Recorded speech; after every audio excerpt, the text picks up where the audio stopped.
ওম শ্রী পরমাত্মনে নমঃ। শ্রীমদ্ভগবদ্গীতা অথ পঞ্চমোধ্যায় কর্মসন্ন্যাস যোগ।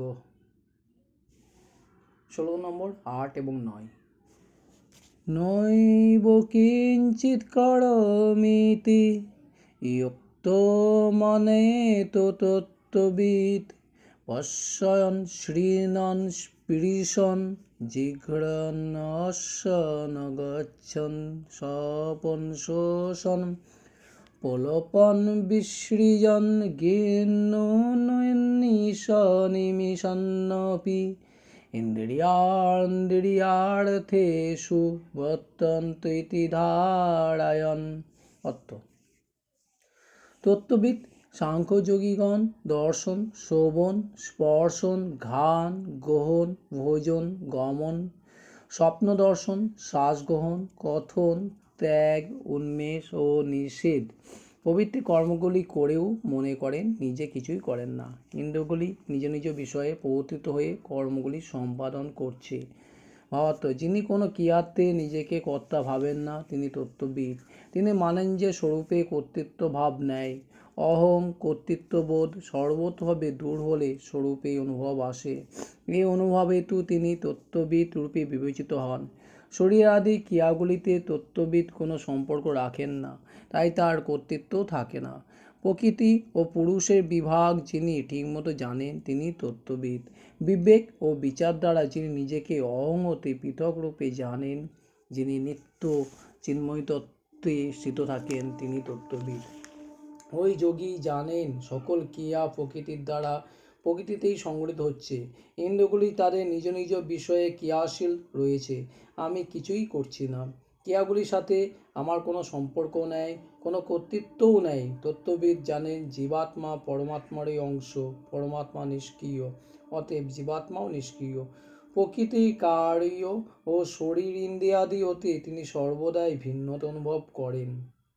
পরমাত্মার প্রকৃতি রূপা যে শক্তির দ্বারা জগতের যে সমষ্টিগত ক্রিয়াগুলি সম্পাদিত হচ্ছে, সেই একই শক্তি দ্বারা ব্যষ্টি শরীরে ক্রিয়াগুলিও সম্পাদিত হয়ে চলেছে।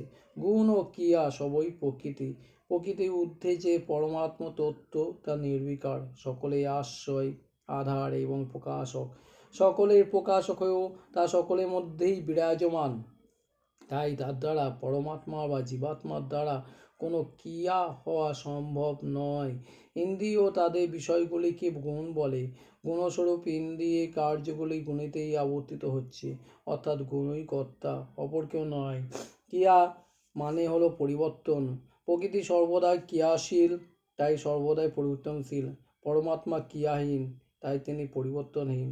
ভ্রমবশত মানুষ প্রকৃতির সাথে তাদাত্ম্য করে নিজ সম্পর্ক পাতিয়ে নিয়েছে।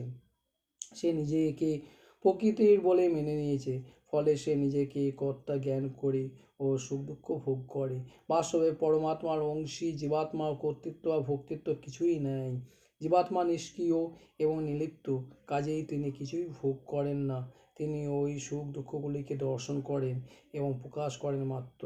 বিবেকবান যোগী সকল ক্রিয়া করেও আমি কিছু করি না এটি দৃঢ়ভাবে অনুভব করেন, কারণ বিবেক জ্ঞান থাকায় তিনি জানেন যে তিনি শরীর নন, তিনি পরমাত্মার অংশ জীবাত্মা।